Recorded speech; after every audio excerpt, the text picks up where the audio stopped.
Welcome back! This is the third module in the 6-part series on challenging behavior. In this module, we will briefly review the information discussed in the first 2 modules. We will then cover strategies for behavior change. Before we begin, let's take a moment to review what we discussed in the last module.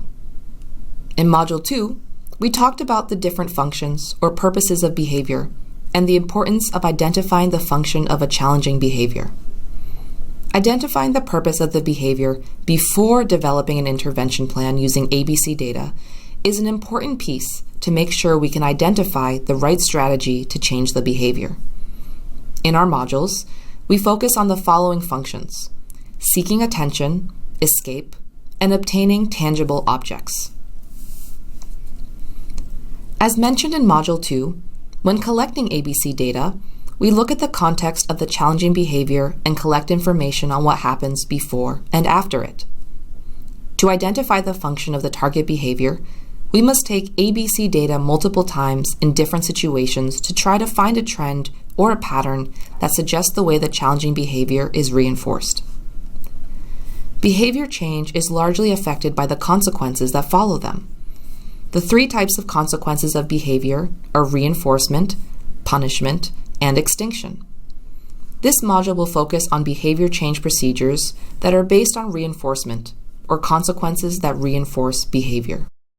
Within the process of behavior change, the consequence, either reinforcement, punishment, or extinction, is what happens immediately after a behavior occurs.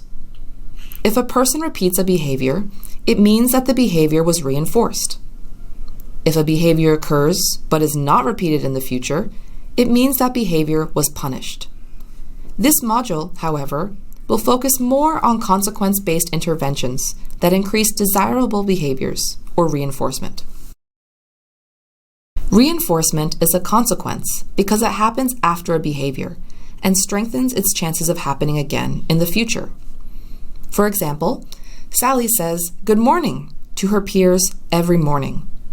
Her friends also respond with a greeting, and that reinforces her behavior of saying "good morning." Sally is more likely to keep greeting her friends in the future because her friends reinforced her behavior with their responses. When we try to change a behavior, we cannot predict what would be reinforcing or would not, because when and what would be reinforcing for one person may not be the same for another. Some children might like high fives more than others, and some might prefer verbal praises. To pick the delivery of reinforcement, or a reinforcer, we should base it on data and observations. For example, Charles is working on toilet training. The first time he used the toilet, his mom gave him a sticker as a reward because it worked for potty training his older sister. He then used the toilet again and got another sticker from his mom.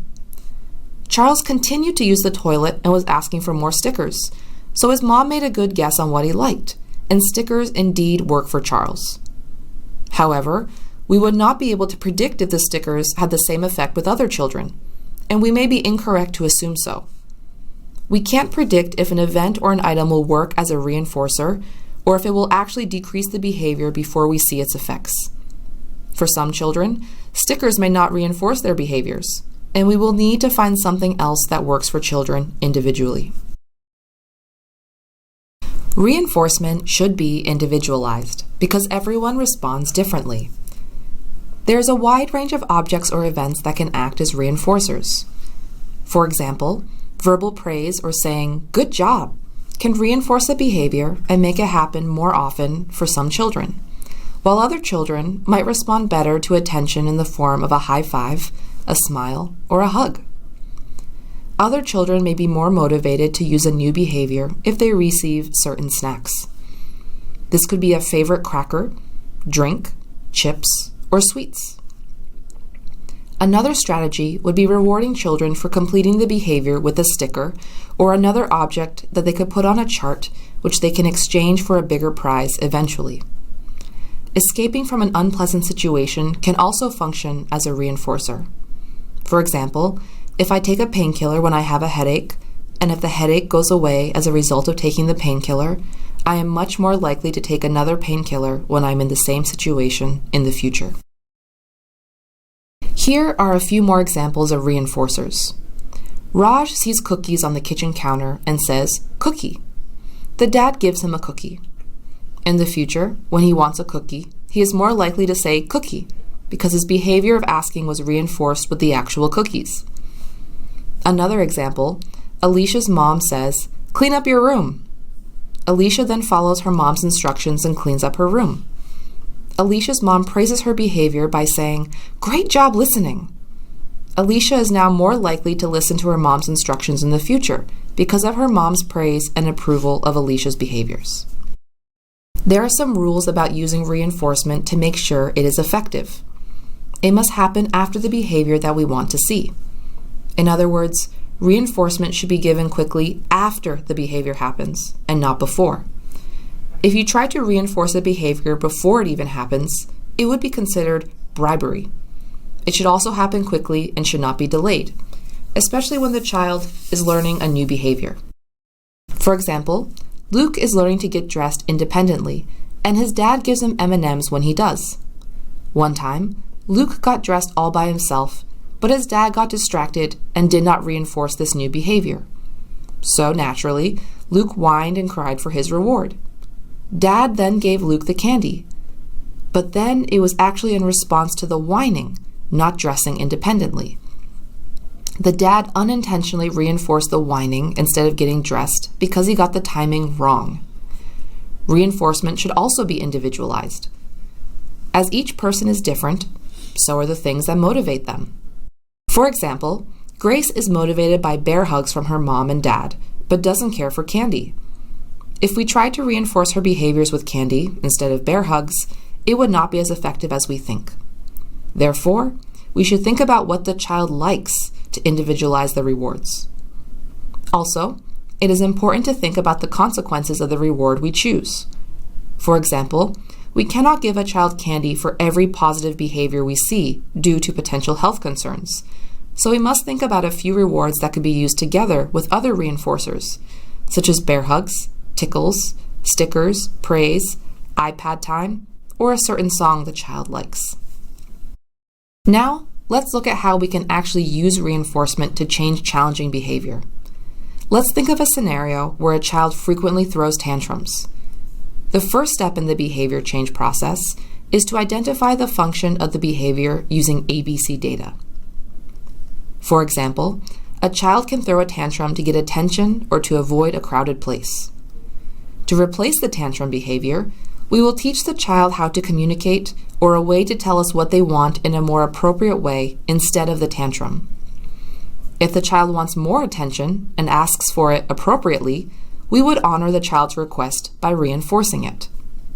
Similarly, if the child wants to avoid a crowded area and asks for it appropriately, we would also honor the request. Over time, the child can be taught to use words to replace his tantrum behavior. For example, every time Lou goes to a public place that is crowded, she throws a tantrum. In the future, before a tantrum happens, the parents can teach Lou to say, "I need a break." This way, the parents are rewarding Lou when she uses her words instead of a tantrum, which is a replacement behavior to the tantrum that serves the same purpose. Over time, reinforcing Lou's behavior of using words to ask for a break will make her more inclined to ask first as opposed to throwing a tantrum immediately.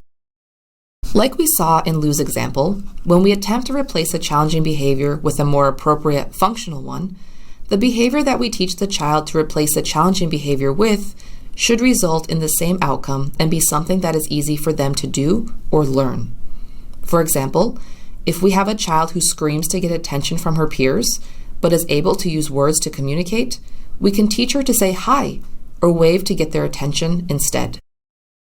Now that we have discussed the use of reinforcement to increase desirable behaviors, let's talk about punishment. Punishment is a consequence that decreases the behavior.